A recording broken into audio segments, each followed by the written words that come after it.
Beyond, or rather after crossing over the no man's land, section 2, 3, and 4 of the mind began to develop rapidly, and so many of the obstacles formerly experienced by and through section 1 are eliminated. These are the interplays of the qualities of centers or section 1 of the mind and constitute hindrance through avidya, meaning ignorance of the law.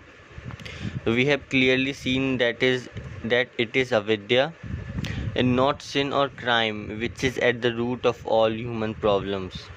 Avidya is the perception of section 1 of the mind through the running or continuous interplay of the qualities of centers. In the absence of the corrective method, disinfection chamber, three-step rhythmic breathing, and other disciplines, that which is perceived by section 1 of the mind is born to be all confusing. In the absence of development of section 2, 3, and 4 of the mind, the wonders of inner psychic and cosmic words are not known, and not knowing enough this section 1 of the mind, one arrives at incorrect conclusion as is quite natural. Desire is the effect of the interplay of the qualities of centers of section 1 of the mind or chitta. Hate is nothing but a peculiar interplay of the qualities of the centers of section 1 of the mind. As long as section 2, 3, and 4 of the mind are not formed, and the technique of closing section 1 of the mind during their respective process is not practiced, it is natural for any human being to be attached to the physical world of form in its various fascinating ways. However learned the man, he is still helpless under these circumstances, for worldly knowledge or technical knowledge by itself does not make man free. These can be realized, and then they automatically remove the play of qualities of section 1 of the mind. Then section 2 of the mind will help us enormously. Herein also help the corrective methods. Meditation or concentration is the possible for section 2, 3, and 4 of the mind only, and so these activities of the interplay of the centers and the process of different section of the mind cannot simultaneously take place. Either section 1 of the mind is closed and silenced, or section 2, 3 of the mind remain closed. Reaction is to the coded impulses. Decoded thoughts are either expressed, unexpressed, or suppressed, or constitute pure mind energy.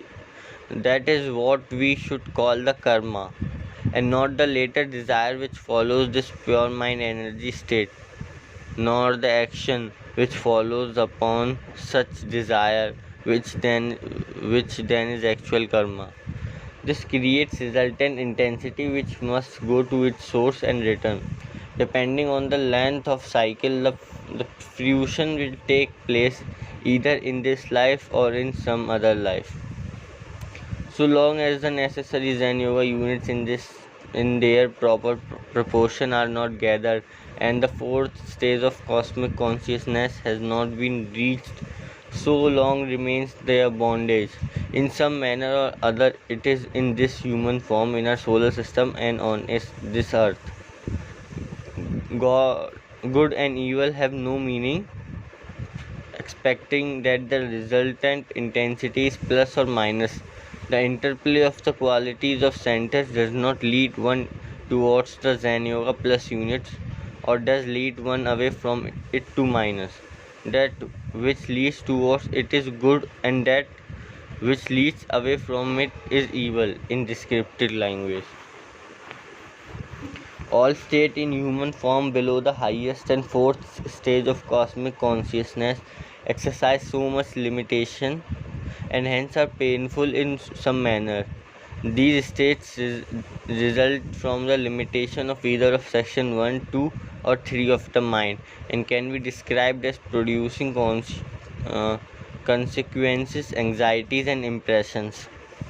The greatest promise to man from God and or nature is that he is given free will, which he can use wisely, so that the pain can be warded off by corrective methods, disinfection chamber, three-step breathing, and such other disciplines, as explained in this book.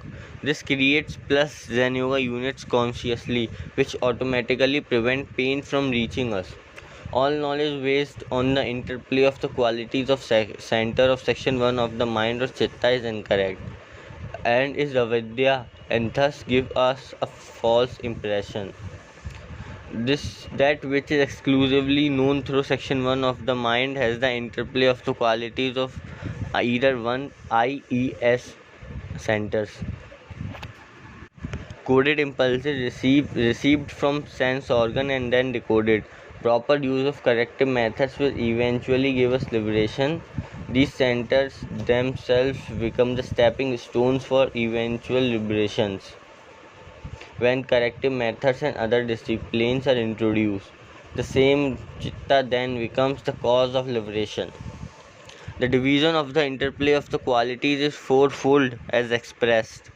Our subtle essence at the fourth stage of cosmic consciousness makes use of section 4 of the mind, yet before that stage it is content to view through whatever section 1 of the mind which may happen to be developed at that time.